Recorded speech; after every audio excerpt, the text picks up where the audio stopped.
Assalamualaikum warahmatullahi wabarakatuh. Selamat pagi anak-anak kelas 9A dan kelas 9B.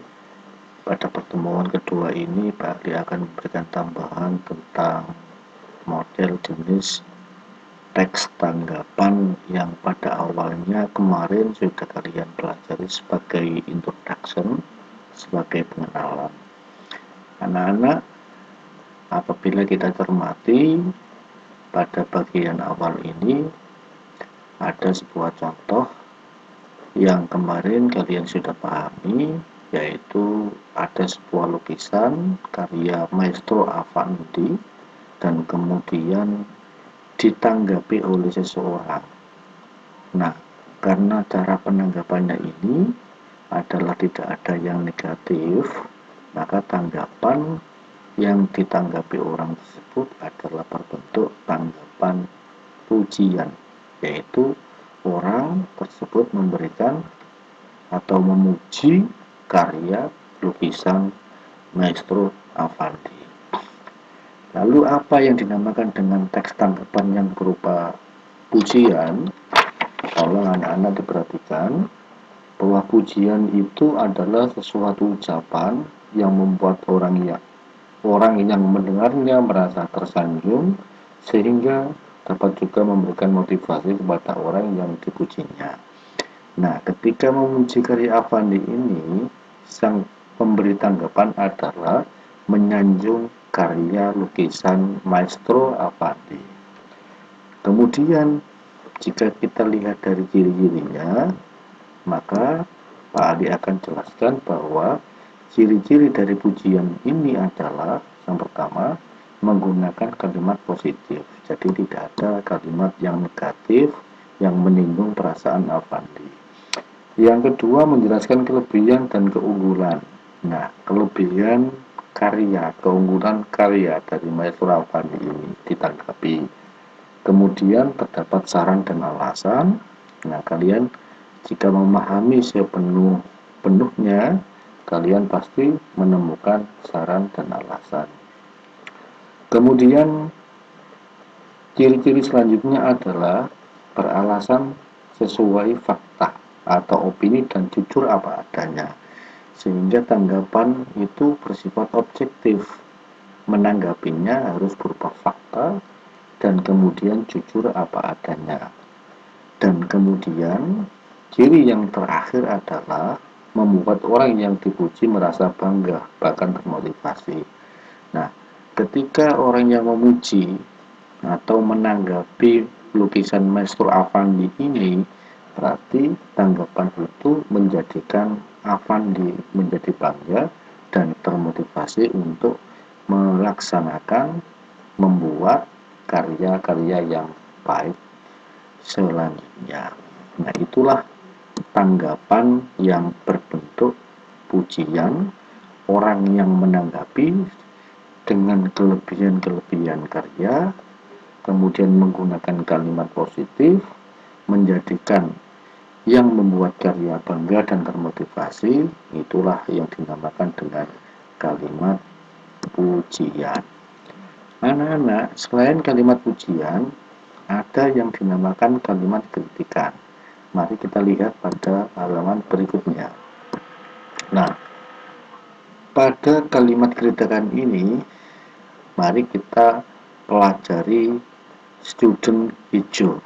Ini kalau kita amati yang tulisannya banyak sekali. Kemudian di sini nanti ada hal yang menjadikan karya ini ditanggapi secara negatif. Artinya ada ketidaksetujuan orang yang menanggapi karya ini. Nah, buktinya apa kira anak-anak? Kita balik, kita lihat pada berikutnya. Nah, ini kita lihat ada kata namun.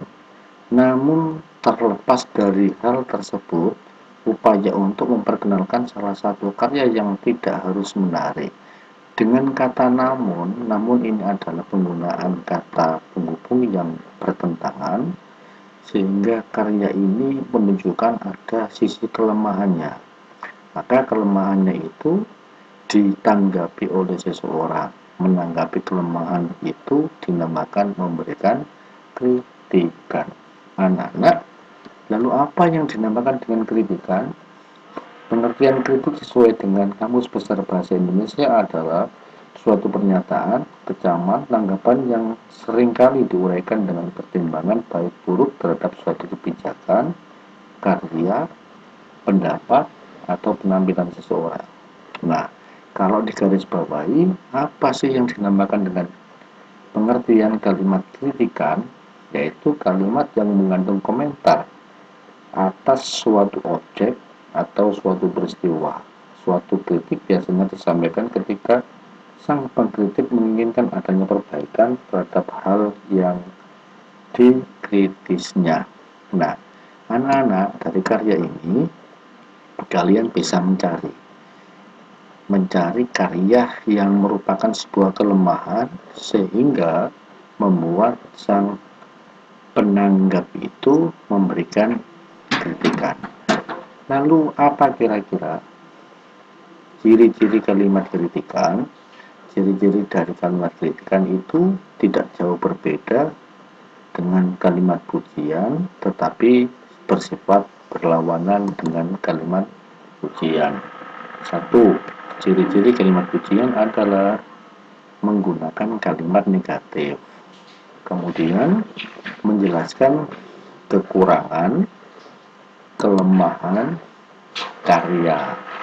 Kemudian terdapat saran atau alasan mengapa kalimat ini ada kelemahan atau kekurangan. Kemudian selanjutnya ciri dari kalimat kritikan adalah memberi solusi, memberi jalan keluar yang terbaik agar kelemahan ini terpecahkan. Kemudian ciri-ciri yang terakhir dari kalimat kritikan ini adalah membuat orang yang mencetuskan sebuah karya berpikir ulang untuk memperbaiki karya-karyanya. Anak-anak, itulah yang dinamakan dengan kalimat tanggapan dan kalimat kritikan. Ingat, kalimat pujian dan kalimat kritikan adalah bagian dari kalimat tanggapan. Jadi sudah Pak Ali jelaskan. Yang pertama tadi, yang karya, yang lukisan karya Maestro tadi itu adalah contoh dari kalimat pujian, sedangkan yang student hijau ini adalah contoh dari kalimat kritikan. Tetapi kedua-duanya adalah bagian dari kalimat tanggapan. Anak-anak, selanjutnya jika kita ke bagian B, insya Allah nanti Pak Ali akan jelaskan pada pertemuan mendatang. Terima kasih, semoga kalian paham tentang penjelasan Pak Ali. Insya Allah dari hari ini tanpa tugas, kalian hanya mempelajari saja apa yang dinamakan dengan kalimat tanggapan, kalimat pujian, kemudian kalimat kritikan. Terus kalian harus mengetahui apa ciri-ciri kalimat pujian dan apa pula ciri-ciri kalimat kritikan. Demikian, Pak Adi berharap kalian bisa memahami. Semoga kalian tetap sehat dan semangat. Dan Pak Adi akhiri, Assalamualaikum warahmatullahi wabarakatuh.